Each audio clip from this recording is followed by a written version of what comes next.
Well, tonight I'm here to talk about my why and to talk about why I'm in education. First, I would like to start, though, with a little excerpt from an essay called Hugging a Porcupine. So, he was ours when he arrived in kindergarten 13 years ago, precocious, curious, and bursting with spirit. His blue plaid shirt brought out the tint of his eyes, and his bountiful smile brought joy to those around him. He was smart, impish, naturally clever, and full of promise. He was 5. He was ours when his learning became more challenging in the 2nd grade, when his emerging struggles with dyslexia and distractibility started to manifest themselves in emotional rage, outbursts, and disruptive behaviors. He was ours when he drew an intricate picture of a prairie landscape in art class, amazing us all with his innate artistic ability. He was 7. How many of you in the audience can relate to this student? How many of you struggle with reading? Do you know what it feels like not to read, or know someone who does know that? For those of you who do, I know your struggle, I know your fight. For those of you who don't, it's time to build a little empathy. This is the part of the presentation where I need some audience participation. So, who's going to help? So, I'm going to have you read some of these articles. And this is a little simulation here. So, all 3 of you remember our lecture from yesterday, right? All remember the 3 vocabulary words that we started with: wizards, elves, and books. I know you are all good readers and went home last night and practiced these words. Remember, you are not allowed to turn back because we are reading out loud together, okay? So please turn to page 1. Would you like to read that first page out loud for me? Wizard, elves, books. Thank you. Did you practice? I did. You did. How about you go? It's page 2, please. Yep, you follow along. Page go right to the left. Are you in all these? Page 3, please. Boy. Come on now, we don't have all day.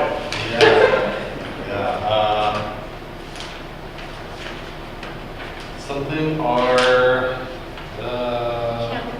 oh yeah. Thank you. You are so. I appreciate that you are following directions. Thank you so much. I appreciate that. Thank you. No, oh, so you're just not going to participate in our reading activity? Let's just. We can stay after. If you would like to stay in for recess, we can practice our vocabulary words after that. Move on, please. Sure.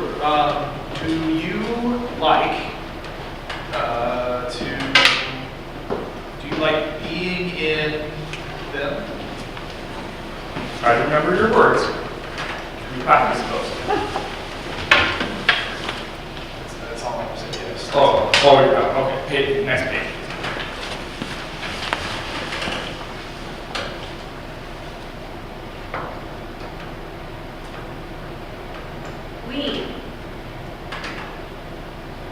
We. Okay. Is that all? Yes. Well, page 6, please. Alright, I am not like the other elves. I don't like...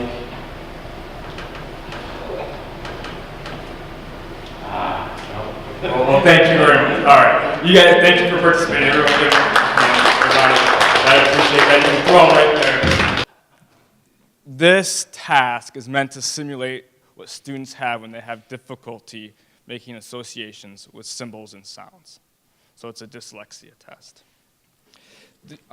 Did you know that 1 in 6 children who are not reading proficiently in the 3rd grade do not graduate from high school on time? That's at a rate 4 times greater than peers who do read proficiently. Did you know that 85% of juveniles that face trial in the juvenile court system are functionally illiterate? Also, 60% of all inmates are functionally illiterate. Did you know that 75% of Americans who read or receive food stamps performed at the lowest 2 levels of literacy. Let's go back to our boy and see how he's doing. He was ours when he began testing the limits of acceptable classroom behavior, when his self-esteem began to slowly die and his personality turned into increasingly stormy. He was ours when he intentionally punched his teacher in the arm in the 3rd grade and threw a book at another child's head. When he curled up in the corner of the room, hyperventilated, cried, and said he was sorry. He was 9. He was ours in the 5th grade when his parents divorced, when he witnessed his 54-year-old grandma die after an excruciating battle with cancer. We were there when his dad remarried and moved to California. That was the last time he's seen his father. He was ours when his mother lost another job from showing up drunk at work. He was ours when home he'd lived in all his life went through foreclosure, and when his mother and he had to move into the local shelter. He was ours when he started stealing and tormenting smaller kids at the bus stop. He was 11. Our boy is now starting to experience ACEs, or adverse childhood experiences.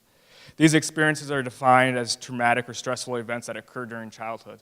They include physical, emotional, and sexual abuse, neglect, and household implications, such as separation, divorce, mental health issues, or an incarcerated family member.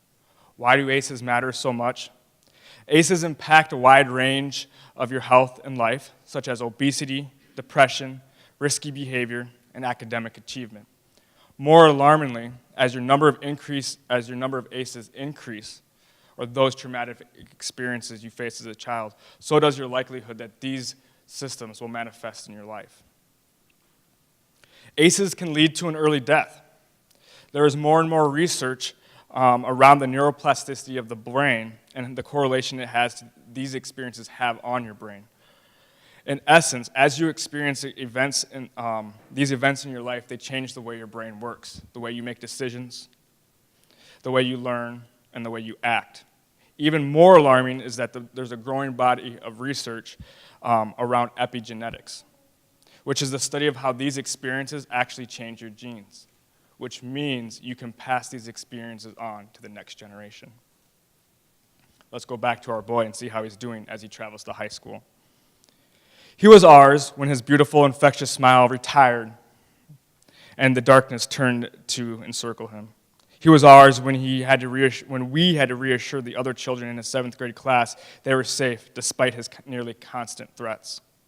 He was ours when he stopped doing homework, when he stopped caring about his grades, and when he started skipping school to play violent video games. He was ours when he tried his first cigarette, drank his first beer, popped his first pill, smoked his first joint, and became sexually active. He was 14. He was ours when he got suspended for fighting, for chronic disruptive behavior, for cussing out a teacher, for breaking a computer. He was ours when he couldn't find his mom to pick him up on the day he said he was going to hurt himself after taking out a few others. When he told his counselor he wished he'd never been born. He was ours when the police handcuffed him and delivered him to the local adolescent center. He was 15. Did you know the importance of your freshman year and your ability to graduate and have a successful life? The most significant indicator of which children will be suspended is not the type of offense, but the color of their skin, their special education status, what school they go to, and whether they have been suspended before. According to the Consortium of Chicago School Research, 1 F in a year-long class in the 9th grade decreases your probability to graduate by 30%. Make that 2 Fs, that probability decreases by 50 percentage points. That means going from 33% probability to 85% probability. There is a link between dropping out of high school and going to prison.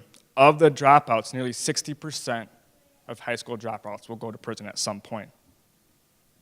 This is education. This is Cedar Rapids. This is us.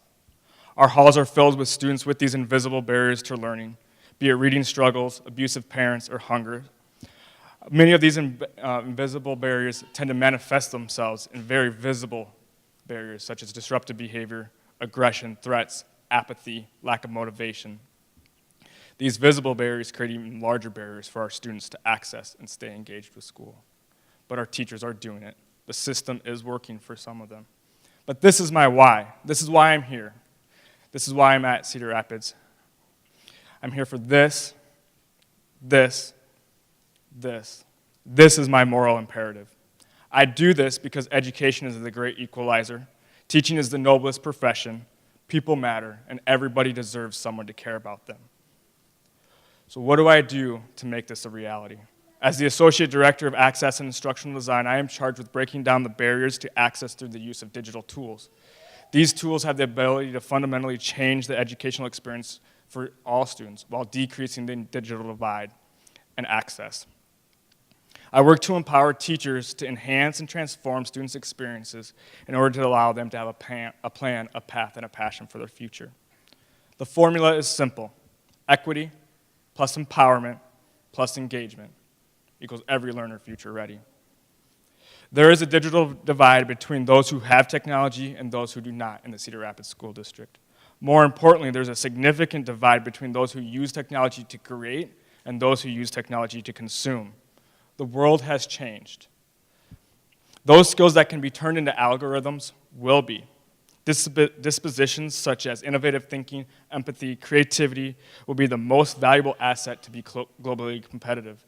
This means our educational system has to fundamentally shift from ranking students to one that teaches students to create, to collaborate, to communicate, to critically think, and be strong citizens. Technology enhances and transforms the landscape of education by ensuring that all students have access to these experiences and resources no matter their race, religion, economic status, or learning ability. Technology removes the fences. As technology allows for equitable access, students will become more empowered for their learning environment. It can be increasingly used to personalize and give students more voice and choice on what and how they learn. For example, in the Cedar Rapids districts, we enlist the use of UPAR. UPAR is a protocol for accommodating reading. This assessment allows a student to read independently and then read with a text reader. This allows the teacher and the student to know how they comprehend with independent reading versus reading it out loud.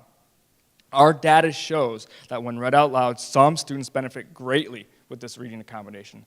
So much so, some students that were not allowed to be in a class because they could not read independently at the grade level can now comprehend at levels greater than their own reading level because it's read out loud to them.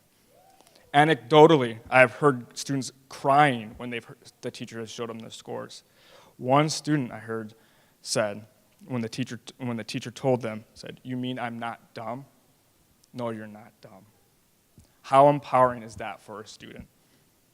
Once students are empowered, they will become engaged. Technology can enable personalized learning and experiences that are more relevant and engaging by designing around what we would call the jagged profile of a student. Dr. Todd Rhodes speaks about this in his TED Talk, The Myth of Average. You see, we design the world around averages, and the same is for school. However, there is no average person. Technology enables teachers and educators to design around real-world challenges that are strengths-based. It allows us to use data in an efficient way to make informed decisions. Designing around students' strengths will create a more engaged learner. The formula is simple: equity plus empowerment plus engagement. Over the next 10 years, we will roll out over 10,000 devices to students. These devices will break down barriers to learning with accessibility tools, which means more students will have the ability to get into classes that they want. My goal, though, is not just to place the device in the student's hand, but to empower them to be creators and not consumers of content. We know that the next generation's success is not predicated on whether they can memorize, sort, and rank material content or skills, but whether they can be globally competitive by being creative, critically thinking, communicating, and collaborating. Technology is the means and the way which we can empower students to have a plan, a path, and a passion for their future. The time is now to enhance and transform the educational experiences for our students, because I'd rather be 1 year too early than one student too late. Thank you.